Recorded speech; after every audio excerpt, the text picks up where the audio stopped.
ठाणे महापालिकेच्या माध्यमातून जनगणना 2027च्या पहिल्या टप्प्यातील स्वगणना प्रक्रियेचा शुभारंभ आज राज्याचे उपमुख्यमंत्री एकनाथ शिंदे यांच्या हस्ते महापालिकेतील नरेंद्र बल्लाळ सभागृहात करण्यात आला। यावेळी स्वगणना करण्यासाठी ठाणे महापालिकेच्या माध्यमातून तयार करण्यात आलेल्या QR कोडचं उद्घाटन करण्यात आलं।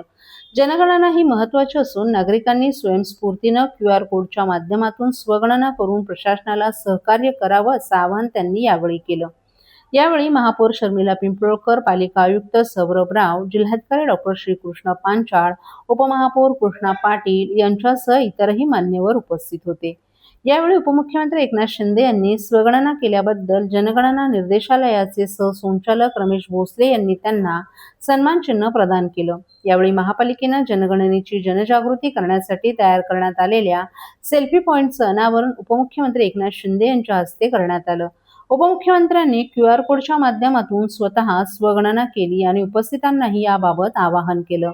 जनगणनेबाबत जनजागृती करण्यासाठी केंद्र सरकारने मेस्कॉट तयार केले असून प्रतिकात्मक स्त्री आणि पुरुष यांचे कटआउट तयार करून त्यांना विकास आणि प्रगती अशी नावं दिली आहेत। घरोघरी जनगणनेसाठी येणाऱ्या प्रगणकांना नागरिकांनी सहकार्य करून आपली अचूक माहिती द्यावी। ती माहिती गोपनीय ठेवली जाणार असल्याचं आयुक्त सौरभ राव यांनी नमूद केलं। आपलं सरकार राज्यातील प्रत्येक व्यक्तीचा विकास आणि कल्याणासाठी पूर्णपणे कटिबद्ध आहे। हे साध्य करण्यासाठी विश्वसनीय आणि अचूक आकडेवारी हेच आपलं सर्वात प्रभावी साधन आहे।